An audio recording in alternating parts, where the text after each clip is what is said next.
We're live. Well, we're going to be live in just a moment. It's Jamie and Sarah. We're going to do Live with Bottleneck, a week in review, what we've learned. So just bear with us here. We'll be back after this awesome introduction that was done by our unbelievable audio and video editor, Mike D.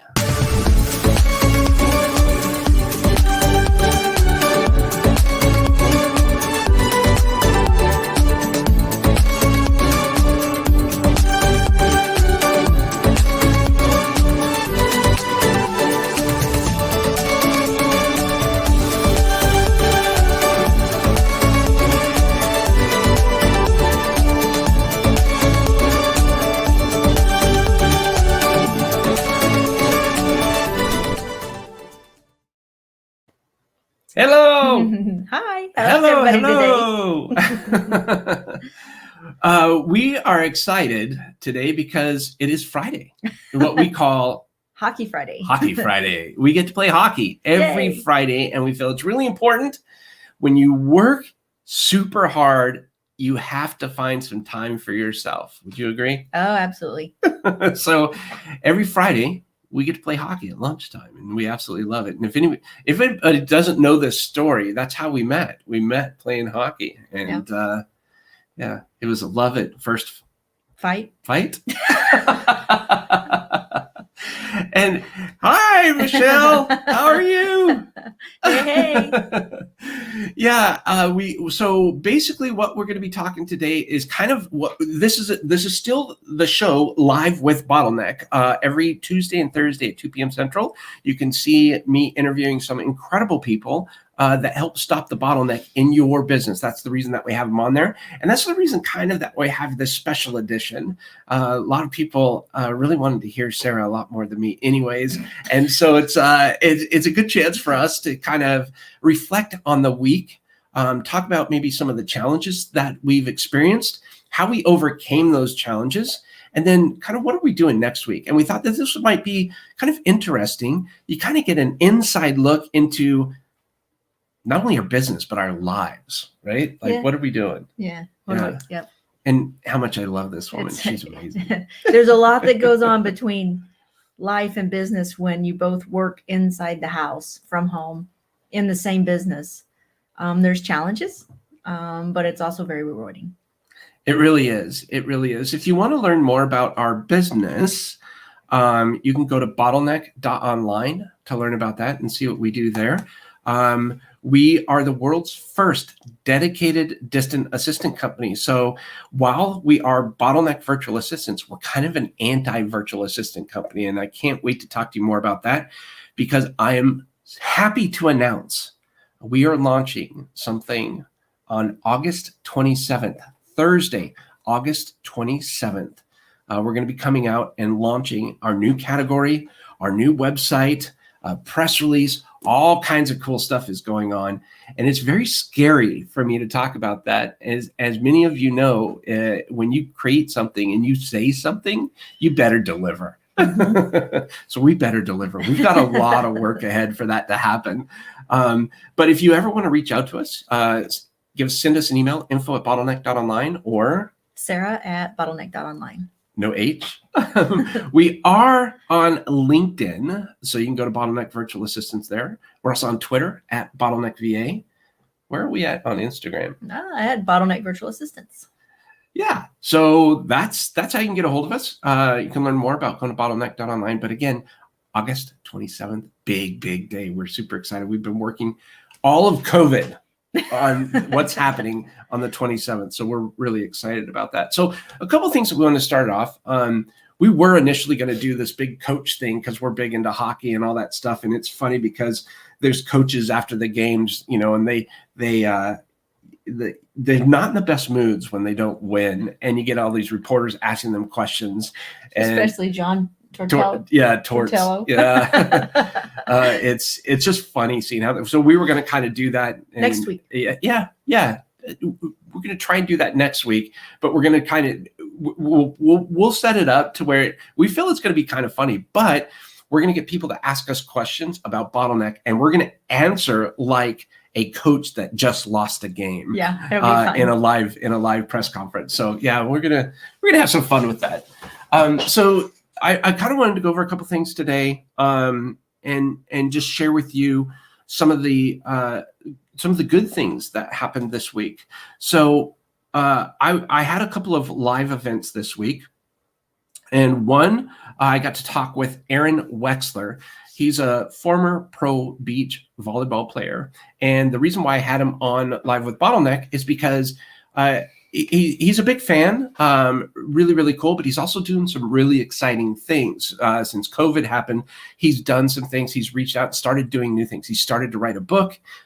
He's launched his own podcast, and it was really neat talking to him about what his experiences were and what motivated him to do that and all kinds of stuff. So that was a really great conversation. If you didn't get a chance to listen to that or watch that episode, go check it out. His name is Aaron Wexler, and it was a really good conversation. I just had a lot of fun with him. The other one on Thursday, I talked with Miha Matlievski from Serbia, all the way from Serbia. And he has an incredible story where he had a couple companies, and within one day, because of the challenges in 2008, which in Europe it happened in 2009, he had a real estate-based company, and he went in over $5 million in debt in one day. And it's really neat to see what he did, coming so close to committing suicide, overcoming that, taking responsibility for his actions, and then turning it in his business, what he came out of that, into a 10-figure business. So that was really cool. Miha Matlievski, the fail coach. So those were two really, really incredible conversations. And then I want to kind of go into a little bit about what we did this past week. What are some of the things that you did this week that you thought were challenging? Like, maybe I came in, you said, not now. Trying to organize. Okay, we're taking on a new way of invoicing. And we're switching from PayPal directly to QuickBooks and Intuit, and accessing their merchant services. So it's been a little challenging, to say the least. And I thought it was pretty humorous that we have a client, and I kept sending her emails. I wasn't sure if I was sending the right information to her, and I didn't hear from her. And it turns out she was on vacation, but she got back and she said, "Yeah, I've got it." And hey, maybe your invoicing department needs to borrow my DA for a while. I was like, yeah, probably. But that made me smile. Justin Deese, hey, happy Justin. Friday. Happy Friday, Justin. And Justin, thank you so much to Kristen. If she's there, you should tell her what happened. Oh, yeah. Kristen kind of talked me off a cliff last Friday with regard to the QuickBooks and all the invoicing, and she helped me. It was great because I had been on the line with QuickBooks, I don't know, 5 or 6 times, and they wouldn't answer my question. I would ask the question and then they'd answer it, but they weren't really listening, and they were giving me solutions that weren't what I wanted.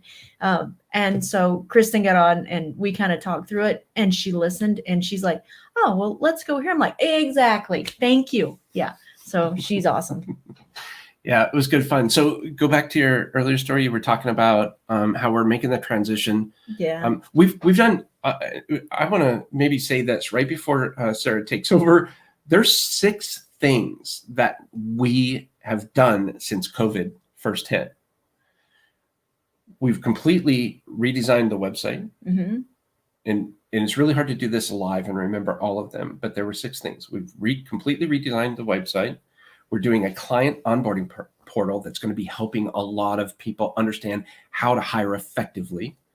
We've hired a special science-based company tool that helps us match candidates with our clients. Mm-hmm. Same technology that's used for the Canadian Olympic team on whether or not an athlete is going to be a good candidate for that Olympic team. We've completely changed our payroll processing, Mm-hmm. Billing processing. We've started a training certification course for all of our assistants. And then we've come up with a brand new category. And again, all this is going to be coming out August 27th. So we kind of changed everything. pretty drastically, but it needed to happen. It really needed to happen. Justin says, that's awesome. She's a ninja with QuickBooks. Yes, she is. So let's talk about then where you were talking about the challenges you were having, how we're switching from PayPal because of the exorbitant fees over to this new subscription-based program, so that we're not billing hourly or anything like that. We're billing in advance. We've adopted a subscription-based model to make accounting more easy, but it's also easier for our clients, we feel, because they can easily budget and plan out. They know exactly what their bill is going to be every single week or 2 weeks or 4 weeks, whatever. Yeah, there's no more billing of hours, which could be very time consuming. It can be frustrating at times for the DA as well as the client. So we just said they're either part-time up to 20 hours or they're full-time up to 40 hours. And that's easy. Everybody understands it. And then we pre-bill and you pay 2 weeks in advance. And it's worked out so well. It's worked out so well. Yeah. Yeah. And managing the hourly people, I had, 4 spreadsheets I was going in between. It got to the point where, it was like mind explosion. When I started, okay, I've got to do this today. Oh, I don't want to. What can I do besides that? And I became the world's worst procrastinator with things that need to be done. So and out of necessity, we've changed it.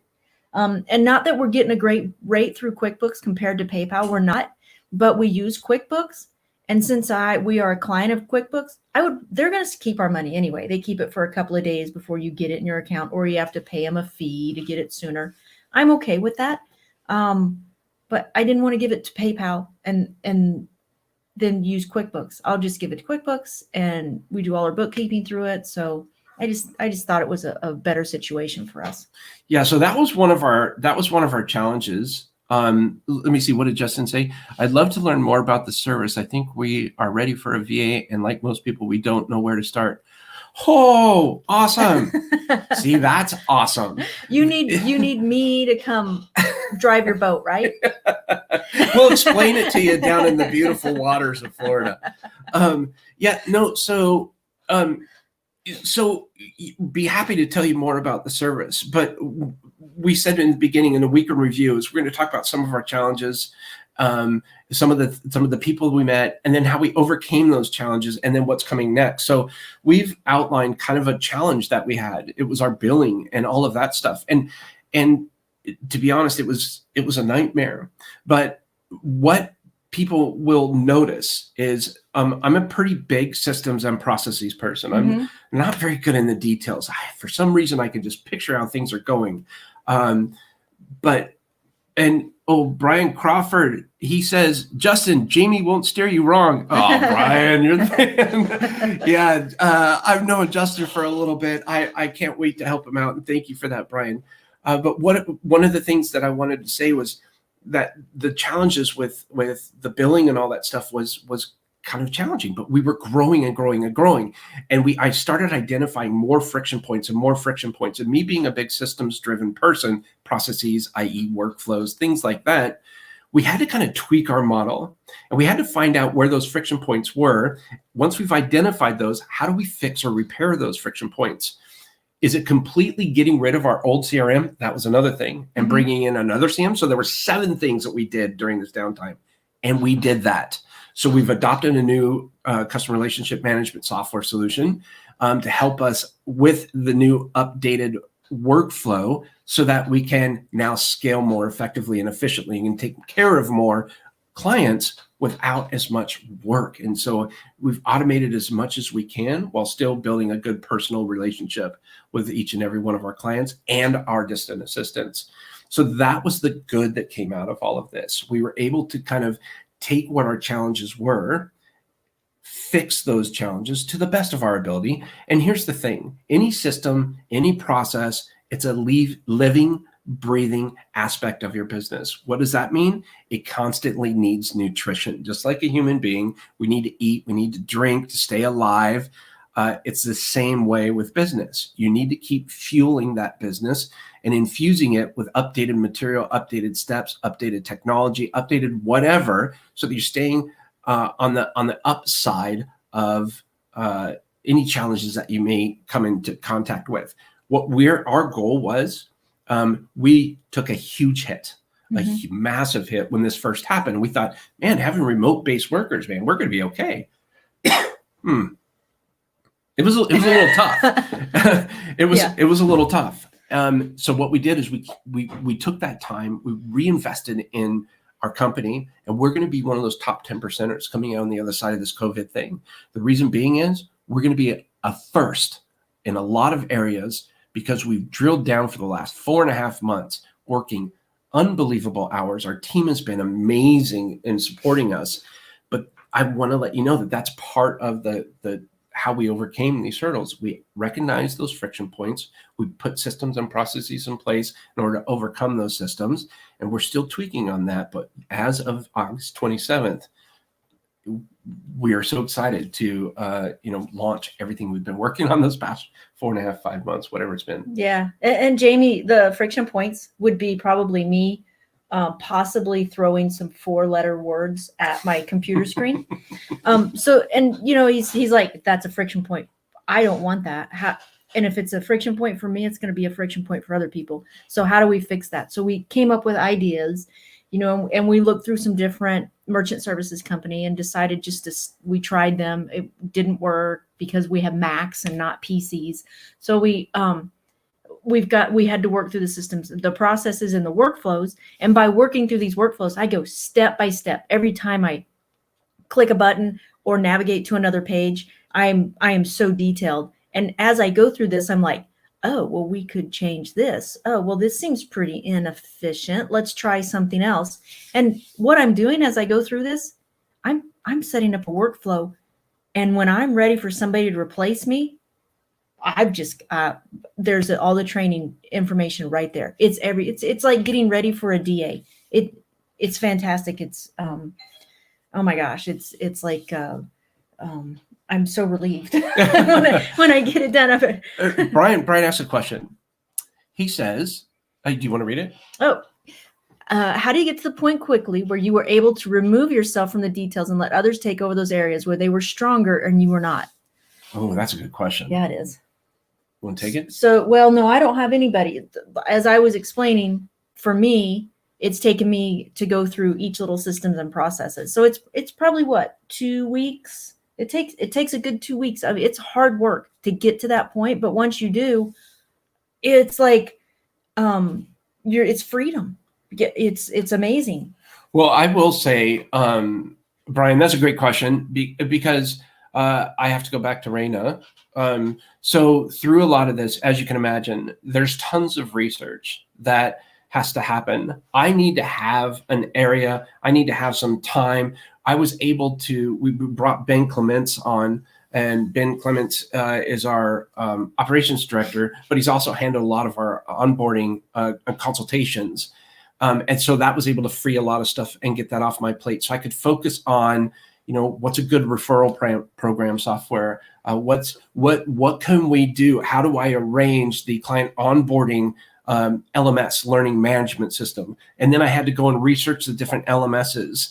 And a little shout out to Jonathan Callanan. He has a new system that we're beta testing, and he's been very helpful in getting that up and running.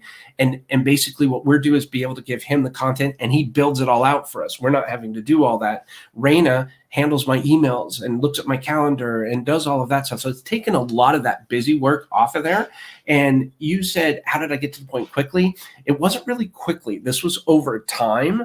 And that's one thing that we have to really educate our clients on, is that when you hire somebody to do something, whether it's a vendor or a staff member, the work actually gets harder in the beginning. And as you build trust, as there's more time that you can build that relationship, you slowly start to be able to say, okay, I'm comfortable more. I can delegate more. I can delegate more. And then what you'll find is that this is the magic of it, is that when you do finally get that system and the kinks worked out of that system, those friction points, that's what is the ultimate goal. That's where now I can leverage my time better in doing the research, meeting with the vendors, meeting with new potential clients, or trying to put together bigger deals and things like that I really thrive on, that give me energy on. But it wasn't overnight. I guess if you want to say it quickly, when you say how did you get to the point quickly where you were able to remove yourself, it quickly I think is. It depends on what you define as quick, right? So it's representative of what I think.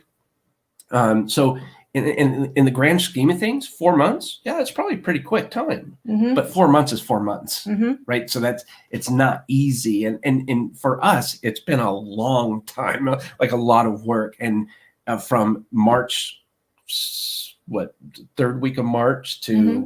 August 27th. Mm-hmm. I mean, what is that? March, April, May, June, July, August, 5 months. Mm-hmm. 5 months it's taken us to work through this. So mm-hmm. Is that quickly? Yeah, I think in probably 3, 4, 5 years from now, it's probably going to seem like it was a pretty short amount of time. But being in it at the moment seems a little challenging. However, we do know that by this time in a couple months, it's going to be unbelievable because we're starting to get a lot busier now. People are starting to understand that remote work can work for them. A distributed workforce is a good thing now. And so I wonder, should I talk about Crossing the Chasm? Sure. So if you guys have read that book, I think it's by Jeffrey Green. I think that's the author's name. He wrote this book called Crossing the Chasm. And basically it talks about innovation and that path, that innovation. That's right, Justin. What did he say? Justin just gives you more time to hang out in Florida with us. Yes. Yes. For sure. So in that book, Crossing the Chasm, if you're in business, I recommend you get this book. Now, in full transparency, I have not read the full book, but what I've picked out of it has been priceless. There's a graph in there. It's called Crossing the Chasm. And in this graph, it talks about bringing a product to market, basically. In the beginning, a little less than 3%, 2.5% of people are innovators. Those are the people that are the entrepreneurs, the creators, the designers, those people that get something, they have an idea and they think, man, this is really going to work. The next step is the early adopters. So if I and Sarah are to launch this new product, like we're going to be launching in August, we have a network of people we know that will say, hey, you know what? I'm in. Jaime and Sara are great. I want to do this. It may not be proven yet. In our case, it is proven. But I'm just saying if this was a brand new product, and yes, we're going to support them and try it out. And that's fantastic. That's how companies get started. Mm-hmm. That's how they come up with a minimum viable product, right? And that early adopters. Then there's a gap. There's that a little gap between the early majority of people understanding what that product or service can do and actually purchase that product or services versus the early adopters. And the early adopters, you can also sometimes associate this with beta testers and things like that. So there's that gap. How do you get from that beta environment, that early adopter environment, to the early majority acceptance versus the late majority, and then the laggards, the people at the very end? They're like, okay, yeah, it's been years, I'm finally going to do this, right? That's a lower percentage too. But if you look at the early majority, the bulk of the clients, and the late majority, they're pretty similar, about 34% each on this chasm chart. That gap getting from the early adopters to that early majority, that's a huge thing. Now, if you take this in terms of the industry that we're in, and for the sake of argument, let's call it the distributed workforce industry, the virtual assistant industry. Before COVID, people, yes, were they using assistants? Unbelievable. Yes, of course. It's a $16 billion a year industry. Definitely were. And according to a report in a 2020 survey for work from home survey, I forgot who conducted it, but there was a stat in there that 40% of the American workforce will stay working from home. They will not be going back into the office. Why is this? And this is from early adopters to that early mainstream. People were unsure that they could count on a remote workforce. And based on this past 5 months, now everybody has been forced to look at this, forced to work at this. Now you see that early majority saying, you know what, this can work. Now, can it work for every single person and every single organization out there? Of course not. No. There's not going to be. But now we can start identifying what element in your workforce needs to stay in the office. Is it your sales and marketing team? Do they need to be right there? Do they need to be talking with each other, brainstorming? Or is it somebody that can be working from home independently because they've seen remote work productivity has increased 67% working at home? Now, there was a case on a software company, and I heard this from Guy Vardy, who is the CIO of a company called Silverstein Properties. And he was using AI in the form of this company called Dojo.co. And they analyzed a software company. And what they found from this when they had to go remote is the coders increased their line of code tenfold. I mean, it was insane the amount of work that the productivity was greatly enhanced. But where they noticed a downtick was the release of the different versions of their software dropped off immensely because the different teams kept finding bugs because they weren't talking with each other. And so they had to keep fixing the bugs. Now, the independent teams were killing it remotely, but when they had to converse with each other, they were missing that element. So you have to understand it from that point of view. There's going to be certain challenges with who is remote and who comes into the office, but you can see where if you can identify the certain sectors, the mundane tasks, those details that can be easily replicated, that's easy to do remotely. There doesn't have to be a consensus on whether or not someone wants to schedule a time on my calendar. Right. Right. Right. And when you say mundane tasks, I think you need very important. Yeah, they're not mundane. They're mundane to me or to you individually. But somebody else gets incredible energy from doing what you hate doing. Sorting through my email, I dread that every day. I've got 6 inboxes I have to go through. I absolutely dread it. So does it get done every day? No, absolutely not. Yes, it does. Thank you, Raina. Yeah, his does. So hopefully that example kind of helped you guys out. I know I kind of went on a little bit of a tantrum there or offsuit there, but what's next for us? What's coming up next? Hockey. Yeah, in about 2 hours, we will be on the ice. Yeah. What about next week? What do we have going on next week? What's your calendar say? A bunch of stuff. I can pull it up. One of the things, who was it? Oh, this may have been, I forgot who we were talking to. Oh, it was Kristen. Oh. Kristen and Justin. Kristen, you were talking with her, and what did she say about them having to talk to each other before the end of the day? Or you said what's next? Oh, I did. It was we Friday. Loved this. We absolutely loved this. It was Friday. And I said, oh, okay, so you done for the day? She said, well, almost. First of all, I have to catch up with Justin on how his day went. And then we have to catch up on how the whole week went. And then the weekend starts. I was like, and we were like, that's great. We don't do that. Well, we kind of catch up. We kind of do. Yeah. We go on our little daily walks, and we come up with some ideas on our walks and stuff like that. But yeah, it was neat to hear that you guys do that, Justin and Kristen, and hopefully that's a tip. And how about this? Let's give somebody a tip of the day. Okay. What's your tip of the day? No, I want you to give somebody a tip of the day, and then I'm going to do a joke of the day. Oh, the tip of the day is to take notes and screenshots of everything you do as you go through your day, and do it for 2 weeks, and find those places where you can streamline what you're doing on a daily basis. Oh, that's pretty good. Mm-hmm. That was really good. I can't find a joke. I don't know a joke. I was going to try and search for one, but I don't have one. So I apologize. And Justin does say accountability partners. Uh-huh. Yep. Fantastic. Accountability is key. So we just want to say thank you so much for what's that? Oh, it should be right there. Yeah. Check this out. Yeah. Da, da, da. There's Kristen and Justin. When your business partner is your spouse, how to have a successful business and a happy marriage. Yeah. Great book, by the way. Everybody should read this. Yep. Especially if you're a couple like us, you're going to learn a lot.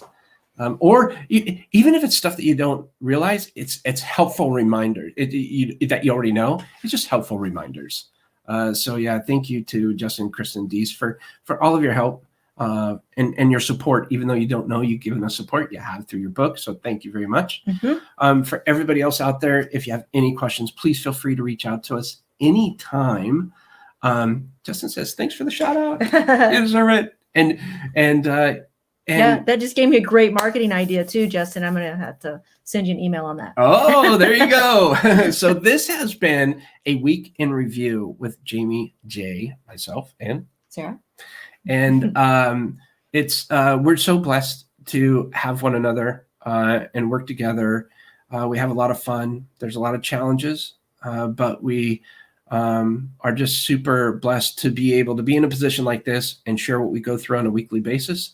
And if there's anybody that could use our help, please let them know, refer them over. We'd be happy to talk with them and help them stop the bottleneck in their business. If you want to learn more about us, where do they go?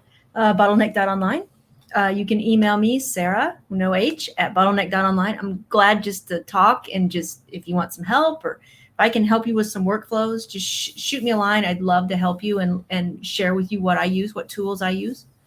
And info at bottleneck.online. We're also on LinkedIn, Twitter, Instagram. We're everywhere. We're everywhere. All right. Well, hey, thank you so much. Thanks for listening to our stories. Can't wait to see you again next Friday, 10 a.m. Central Time. And we'll do another week in review, and hopefully we'll have our coaching thing going there. In the meantime, if you can get a chance, Google John Tortorella, Columbus Blue Jackets coaching. The guy gives post-game interviews. He gives the interviewees such a hard time. Like they ask him a question, he goes, "I'm not answering that." Next. Yeah. I mean, he will just tell great. him that's just a dumb question. Like, oh my goodness gracious. Anyways, it's been he's a great coach. Yeah, he is a pretty good coach. He's a pretty good coach. Pretty good. All right. So thank you so much. Anything else you want to say before we wrap? Stop the bottleneck in your business. Ooh, Drop us a line. Talk with us. We love to meet new people and chat and talk, and we'd love to have you on live with us. That'd be cool. Maybe one day we could do that. Yeah. And if anybody would like to be the voice of the interview questions that are coming up for next week's Live with Bottleneck, shoot us an email and we'll ask you to we'll ask a question and record it and just send it over to us in a short file. Actually, if you could do this, record an audio question like it was a question like, hey, so your business went down.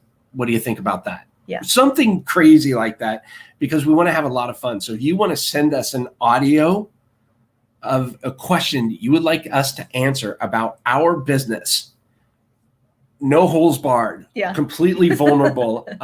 I'm hoping that we're going to have a lot of fun with this. We'll answer anything. Yeah, it'll be awesome. So definitely do that. You can send that to info@bottleneck.online. Just send us a little audio recording, just a quick little blurb, a quick little question. We'd really appreciate it. And we'll have a lot of fun with this. Yeah, we will. And we'll definitely say who sent the question, unless you say, make sure this is anonymous. If it's really gnarly. Right. And then we'll still mention your name. Yep. All right. Have a good one. Yep. Happy Hockey Friday, everybody. Happy Hockey Friday.